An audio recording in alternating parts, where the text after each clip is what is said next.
अगर आपको मालूम चल गया कि वैल्यू किस साइड बन रही है और उसमें बायर डोमिनेट है या सेलर डोमिनेट है, तो वो ट्रेड आपके लिए बहुत ही ज़्यादा ईजी ट्रेड हो जाएगी। मार्केट में सिर्फ ट्रेंड फॉलो करना ही नेसेसरी नहीं होता है। कभी नोटिस किया है किसी पॉइंट पर बायर्स डोमिनेट कर रहे हो और धीरे धीरे मार्केट वहीं पे फंस गया हो, हल्का हल्का ऊपर जा रहा हो वैल्यू बिल्ड करते करते, और वही मूव एक बड़े मूव का बेस बन जाता है। हमें लगता है कि यार मार्केट तो चॉपी हो गया है, मार्केट में मूव नहीं आएगा, but at the end of the day हम देखते हैं तो मार्केट ऊपर की तरफ जा चुका होता है, या सेम वाइस वर्सा नीचे की तरफ जा चुका होता है। इसको कहते हैं वैल्यू माइग्रेशन। सबसे पहले तो आप ये समझ लो कि ये कोई रैंडम इंडिकेटर वाली वीडियो नहीं है, ये एक प्रॉपर आपके लिए स्ट्रेटजी होने वाली है मार्केट प्रोफाइल के अंदर ही, जिसमें हम बिल्डिंग ब्लॉक्स, स्टेपिंग स्टोन्स के बारे में समझेंगे कि बेसिकली वैल्यू जो बिल्ड होती है, चाहे वो बायर की हो चाहे वो सेलर की हो, तो वैल्यू बिल्ड कैसे होती है, वैल्यू क्या होती है, और उस वैल्यू बिल्डिंग के बेसिस पर हम लोग बाई और सेल ट्रेड कैसे एग्जीक्यूट कर पाएंगे। मैं आपको अभी अपने स्क्रीन पर लेकर जाऊंगा और वहां आपको वैल्यू माइग्रेशन के बारे में डिटेल में बताऊंगा। ये एक मार्केट प्रोफाइल का कोर्स वीडियो है। मार्केट प्रोफाइल की कोर्स है वो प्लेलिस्ट पे अपलोड कर दी है, वो फ्री है बिल्कुल भी,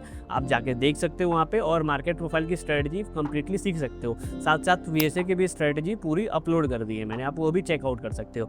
वीएसए और मार्केट प्रोफाइल को अगर आप मिला के ट्रेड करते हो तो बहुत अच्छा कॉम्बिनेशन हो जाता है, और ये हमारे लिए हाई प्रोबेबिलिटी ट्रेड जनरेट करती है। तो विदाउट वेस्टिंग एनी टाइम मैं ले चलता हूँ आपको अपने स्क्रीन पर।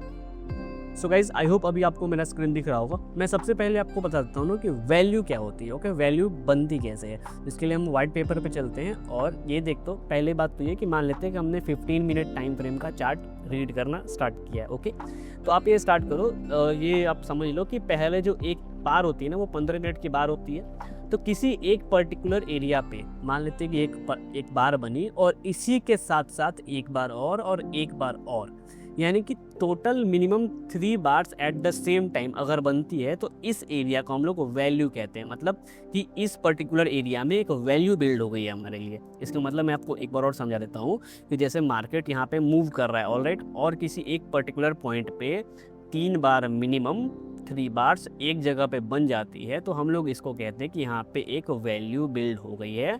यानी कि मार्केट अब यहाँ से एक नए मूव की तैयारी कर रहा है, या तो इसको बेस बना के कंटिन्यूएशन करेगा या तो यहाँ से रिवर्सल आएगा। क्योंकि एक जगह पे रुकने का मतलब ये है कि यहाँ पे अब बायर्स और सेलर्स की टक्कर होने वाली है, और यहाँ पे मार्केट अब नेक्स्ट मूव को डिसाइड कर रहा है। ओके, तो कई बार क्या होता है कि वैल्यू ऐसे बनती है, जैसे मान लेते हैं मार्केट ऊपर की तरफ जा रहा है और एकदम से मार्केट में ब्रेक आया और यहाँ पे 3 बार आई, यानी 1 बार 2 बार और 3 बार। ये अप डाउन बार के बारे में मत जाना, बार किसी भी रैंडम तरीके से हो सकती है, ज़रूरी नहीं है कि पहला अप हो या दूसरा डाउन हो, वो कैसे भी हो सकती है। यहाँ हमने एक वैल्यू बना ली, और दूसरी चीज़ कि ज़रूरी नहीं है कि सिर्फ 3 बार ही हो, 4 बार भी हो सकती है, 5 बार भी हो सकती है। हाँ, अगर बहुत ज़्यादा 8-10 बार आ जाए तो वो एक रेंज मार्केट डिक्लेयर हो जाता है कि वहाँ से मार्केट अब रेंज में मूव करने वाली है। 3-4 या 5 बार मैक्स बहुत अच्छी होती है, सबसे ज़्यादा सूटेबल 3 बार्स की एक बैलेंस होती है जो कि वैल्यू बिल्ड करती है। ऑलराइट, अब यहाँ पे मार्केट ने वैल्यू तो बिल्ड कर दिया, अब डिसाइड करते हैं कि इसकी अगली मूवमेंट कहाँ आएगी। अगर मान लेते हैं कि इस 3 बार के बाद नेक्स्ट मूवमेंट मार्केट की ऊपर की तरफ आई, तो यहाँ पे 2 चीज़ें होती हैं। ठीक है, पहली चीज़ ये कि ये मार्कअप बार है और मार्केट ऊपर की तरफ जाने को इंटरेस्टेड है, but at the same time second चीज़ ये होती है कि ये एक फेक बाइंग है और यहाँ पे बायर्स को ट्रैप किया जा रहा है और नेक्स्ट मार्केट को नीचे ले जाने की तैयारी की जा रही है। अब हम इसको पता कैसे चलेंगे, हम लोग इसको ट्रेड कैसे लेंगे। तो देखो, वैल्यू माइग्रेशन की ट्रेड बड़ी बेसिक ट्रेड होती है। जैसे कि मान लेते हैं मार्केट ना नीचे से ऊपर की तरफ मूव कर रहा है, ऑलराइट। अब यहाँ पे ना मुझे एक वैल्यू दिख गई जिसे मैंने नाम दे दिया वैल्यू 1। ठीक है, इसके बाद हम लोग पेशेंटली वेट करेंगे और फिर हम लोग चेक करते हैं कि नेक्स्ट वैल्यू कहाँ बन रही है। जैसे मान लेते हैं नेक्स्ट वैल्यू ऊपर बन रही है, तो यहाँ पे हम इसका नाम दे देंगे वैल्यू 2। ठीक है, यानी कि वैल्यू की माइग्रेशन स्लाइटली अपसाइड हो गई है। इसके बाद नेक्स्ट अगर वैल्यू फिर से ऊपर की तरफ बन रही है, यानी वैल्यू 3 यहाँ पे बन रही है, तो हम समझ जाएंगे कि मार्केट में बुलिश बाइंग है और मार्केट धीरे धीरे स्टेपिंग स्टोन बना के ऊपर की तरफ चलने को अग्रसर हो रहा है। सेम वे में अगर हम इसको ऑपोजिट वे में देखें तो यहाँ पे अगर वैल्यू 1 बनी है और उसके बाद मार्केट नीचे की तरफ जा रहा है, ठीक है, तो यहाँ पे हम मार्क कर देंगे वैल्यू 2, और मार्केट अगर अगेन वैल्यू नीचे की तरफ जा रहा है तो मार्क कर देंगे वैल्यू 3। इसका मतलब ये है कि ट्रेंड चेंज हो गया है और मार्केट धीरे धीरे नीचे की तरफ जाने को प्रिपेयर हो रहा है। ऑलराइट, इसको कहते हैं स्टेपिंग स्टोन और इसको कहते हैं वैल्यू माइग्रेशन। मतलब वैल्यू का माइग्रेशन नीचे की तरफ हो रहा है या फिर वैल्यू का माइग्रेशन ऊपर की तरफ हो रहा है। ठीक है, बेसिकली दो ही चीज़ होती है। मैं इसको ना आपको चार्ट पे एक बहुत ही अच्छे तरीके से समझा देता हूँ। जैसे ये मान लेते हैं HDFC का बैंक है, ऑलराइट।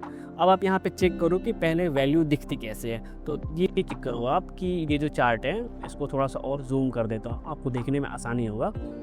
यहाँ पे देखो ये A प्रिंट है, ये B प्रिंट है, और ये करते करते यहाँ से जाते जाते Y प्रिंट तक मार्केट ख़त्म हो गया है। तो आप इसको समझो कि एक पर्टिकुलर एरिया में यहाँ पे देखो आप कि यहाँ पे B print, C print, D, E और F, ये 4 या 5 प्रिंट एक साथ रुकी हुई है। ओके, आई होप आपको दिख रहा होगा।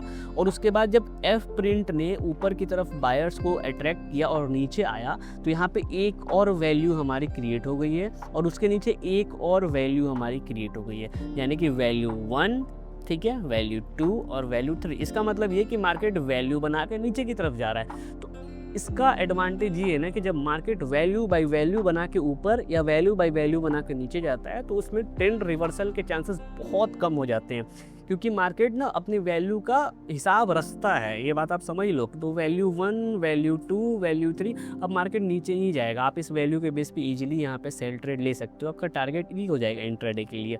ठीक है, जब आपने देख लिया कि यहाँ मार्केट ओपन करने के बाद ऊपर गया, देखो यहाँ पे मार्केट ने ओपन किया, ऊपर गया, साइकोलॉजी समझो, और ऊपर जाने के बाद रिजेक्शन शार्प मिला और नीचे आया। ठीक है, तो पहली बात तो ये कि मार्केट सेलर डोमिनेटेड है। दूसरी चीज़ ये वैल्यू 1, वैल्यू 2, जब आपको वैल्यू 2 दिखी और यहाँ पे आपको एक लिक्विडिटी दिख गई जो बायर्स को ट्रैप कर रही है, यानी कि F जो प्रिंट है, आप मैं इसको लिक्विडिटी क्यों कह रहा हूँ, F प्रिंट पहले तो ऊपर गई, उसके बाद नीचे की तरफ आई है। अगर ये रियली में बायर होते तो F प्रिंट ऊपर की तरफ कंटिन्यू करती, बट कंटिन्यू तो की नहीं है। तो यहाँ पे ना कहीं सेलर डोमिनेटेड मार्केट है और ये मार्केट नीचे की तरफ जा रहा है। तो इन शॉर्ट आपको वैल्यू पहचानना आना चाहिए। मैं आपको कुछ और चार्ट्स दिखा देता हूँ।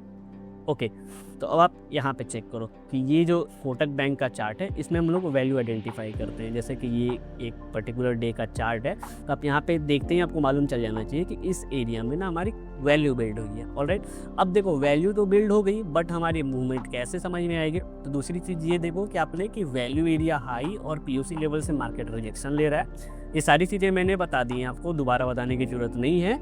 और उसके बाद जब ये वैल्यू बनी, तो उसके बाद मार्केट ने ऊपर तो गया, बट वो फेक बाइंग थी, ब्रेकआउट बायर्स को ट्रैप किया गया है, और उसके बाद मार्केट नीचे की तरफ पुश किया है। कैसे, तो आप चेक करो, वैल्यू 1 और उसके बाद H, I और J, इसने वैल्यू 2 बनाया है। उसके बाद J, K, L, M ने वैल्यू 3 बनाया है। मतलब वैल्यू वैल्यू वैल्यू, धीरे धीरे वैल्यू करके मार्केट नीचे की तरफ अपने आप को पुश कर रहा है।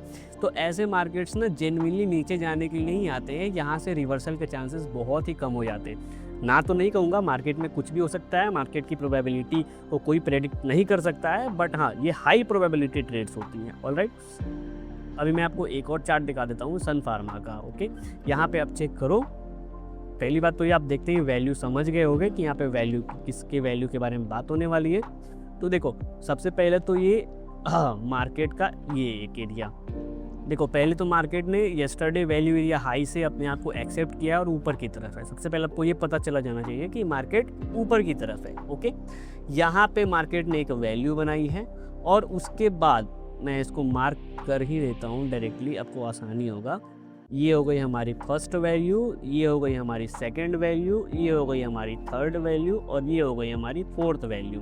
ओके, तो आप एक चीज़ को नोटिस करना कि मार्केट एक पैटर्न में ऊपर की तरफ गया है। ओके, और दूसरी चीज़ आप ये नोटिस करना कि मार्केट जैसे जैसे ऊपर आ रहा है वैसे वैसे मार्केट अपना टेल छोड़ रहा है, पीछे मार्केट अपना पूंछ छोड़ते हुए जा रहा है। तो ये चीज़ ना बहुत ज़्यादा इंपॉर्टेंट हो जाती है समझना है कि ये आपको ना डराने के लिए आई है बेसिकली। या तो कह दो आप लॉन्ग पोजीशन में होल्ड कर रहे हो तो आपको डराने के लिए आई है, या फिर एक वीक सेलर को एंट्री देगी और उसका स्टॉप लॉस हिट करेगी। जो मार्केट में पैनिक ट्रेडर्स होते हैं, जो मार्केट किसी डायरेक्शन में टूटे आप उसमें तुरंत एंट्री करते हैं, उनके लिए ये बेसिकली बनाया गया है कि वो मार्केट में एंट्री ले और यहाँ पे उनका स्टॉप लॉस जाए।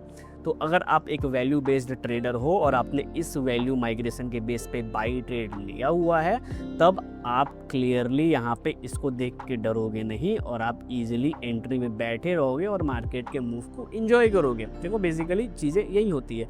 अब मैं आपको बेसिकली बता देता हूँ कि एंट्री कैसे करनी होती है ऐसे ट्रेड्स में। तो जैसे HDFC बैंक का ही हम लोग एग्जाम्पल ले लेते हैं। तो आपके पास ट्रिगर्स होने चाहिए। सबसे पहला ट्रिगर ये है कि आपने वैल्यू एरिया हाई से रिजेक्ट किया है, तो आपकी डायरी में ये नोट है कि मेरे को ये मार्केट सेलर डोमिनेटेड लग रहा है। ओके, दूसरी चीज़ ये है कि मार्केट में मुझे एक शॉर्ट टर्म बैलेंस या वैल्यू मिल गई है। ठीक है, ट्रिगर नंबर 2 हमें वैल्यू मिल गई है। ट्रिगर नंबर 3 हमें एफ प्रिंट पे यहाँ पे हमें पता चल गया कि मार्केट ने सेलर्स को ट्रैप किया हुआ है। ठीक है, तो यहाँ पे ट्रैपिंग हो गई। ठीक है, सेलर्स ट्रैप हो गए। और ट्रिगर नंबर 4 जो कि हमारा फाइनल ट्रिगर होगा वो होगा हमारा वैल्यू माइग्रेशन, मतलब मार्केट वैल्यू माइग्रेट कर रहा है डाउनवर्ड की तरफ, और यहाँ पे हम लोग इजीली किसी भी प्रिंट के नीचे आप एंट्री ले लो। याद रखना आपका स्टॉप लॉस आपकी वैल्यू के ऊपर ही होना चाहिए। जिस वैल्यू के नीचे आप एंटर कर रहे हो उस वैल्यू के ऊपर आपका स्टॉप लॉस होना चाहिए। ये आपको हर एक चार्ट में वैलिड होगा।